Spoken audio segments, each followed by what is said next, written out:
Here I am vlogging the Renmants of Hurricane Nicole in Nassau County, New York. As we know, Hurricane Nicole made landfall like early Thursday morning in central Florida, then continued to curve upward in a manner similar to Jean and continue to go to Georgia. It caused a severe weather threat in Virginia and North Carolina, and we have a chance of excessive rainfall in Long Island too. We do. And Nicole came to us a little bit earlier than expected. We started to receive rain at about noon o'clock, and here right now at about 4 o'clock, it's currently 4:18, we have seen conditions greatly deteriorate. This is bringing a warm surge of humid air into the area, which is going to make sleeping a pain because I don't want to turn on my AC in November. And this has just ultimately been a very rare thing. You normally don't see these Cat 1 hurricanes making landfall on the eastern shore of Florida at all, especially not in November and at the strength that it was. Nicole caused a lot of destruction, and honestly, it might cause destruction here too. The rain is coming down pretty heavily right now, and we do have this concern for flash flooding, in this excessive rainfall outlook. There's a 5% probability, which isn't much, admittedly. It means that within 25 miles, there's a 5% chance of there being serious flooding or flash flooding damage. And when you look at the rain, you'll see it doesn't look that bad. But there's a reason why there's, again, this chance of, depending on where the rain winds up falling. Like if the rain winds up pooling somewhere, it could cause some impacts. And depending on where the rain winds up pooling, it could be worse than other places. You right now just see dreary weather. And dreary weather is not uncommon to New York. We saw this during Ian. On my birthday, in fact, 1.85 inches of rain fell in the city. Surprised it wasn't added to Wikipedia yet. And in the storm, the rain is ultimately going to become worse and more windswept by dark. Gusts in my area are supposed to be approaching 50 miles an hour. On top of that, rain is expected to reach 3/4 of an inch, if not even higher. There's isolated chances of multiple inches of rain, and while it won't come down in a long period of time, this could lead to long-term flooding concerns. Honestly, look at the way that the rain is just swiping down. That's not good. And you can tell by that American flag waving that's windy too. Conditions have begun to deteriorate here, and ultimately, the traffic at 2 p.m. was bad. Now you gotta imagine how bad it is. Thank God it's Veterans Day, or else this would be a rush hour nightmare. This storm was probably worse than predicted. I would be surprised if we don't see reports of great rainfall accumulations tomorrow, at least somewhere. I don't know where it's going to be, but somewhere in the New York metro area, because these conditions are quite ugly. Keep in mind that it's not going to look that much darker when the sun goes down, which is another problem with these November storms. It just looks so dark. And the sun is actually about to set, but you can't see that. Ordinarily, if it wasn't this bad, I would be showing you a pretty sunset right now if it was clear, but it's not. It's rainy, and it's moving in quite weird directions, and it's battering our area.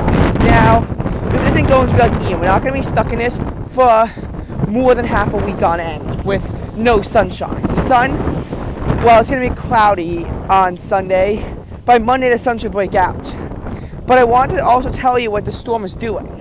The storm is going to trigger a pretty bad cold front across the country. So we're getting off relatively lucky because the WPC, the WPC, the Weather Prediction Center, is showing one of our coldest day 6 to 10 outlooks on record. Everywhere in the contiguous United States will be below average. But here in the Northeast, we're relatively spared. It's the central U.S. that's going to be the hardest hit by this. and it's going to be the most below average. I don't think that's going to be below average enough in New York to overcome the fact that the first week of the month was 13.0 degrees above average. I don't think that's going to be that cold. It could be that cold, but I don't think it's going to be that cold. I think that's going to be bad, but not too bad to the point where it's a big problem. I think that what we're going to wind up seeing is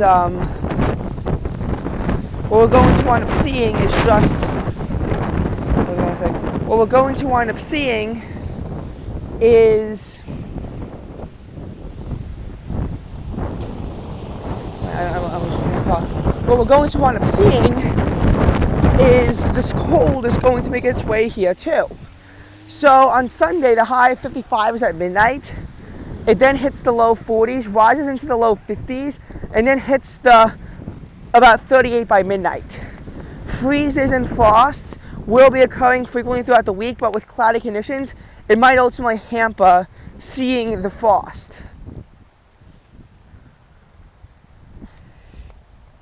Once New York hits the upper 20s, at that point, there's no more freeze or frost warnings because you've hit a hard freeze.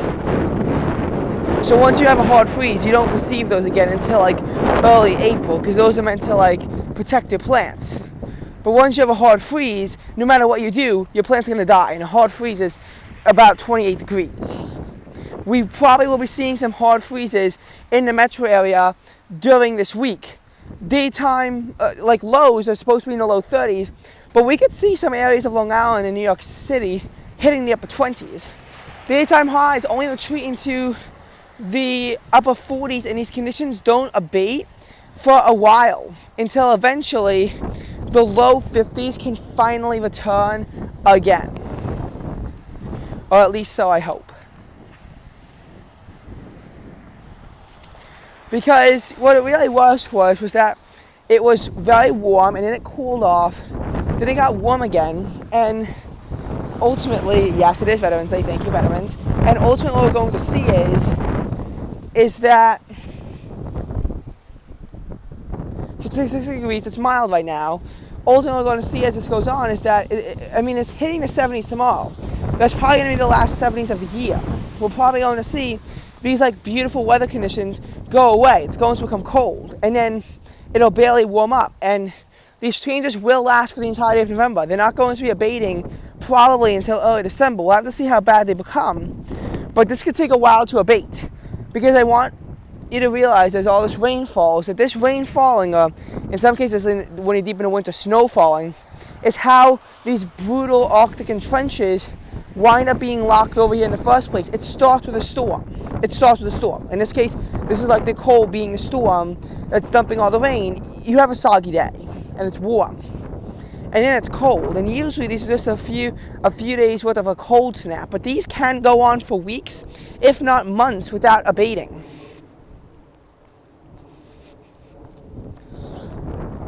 Like, for example, in February 2015, it was just a warm day in Great Falls, and it was raining, and it was 55 degrees Fahrenheit. Well, that would be the last day above freezing that they would receive for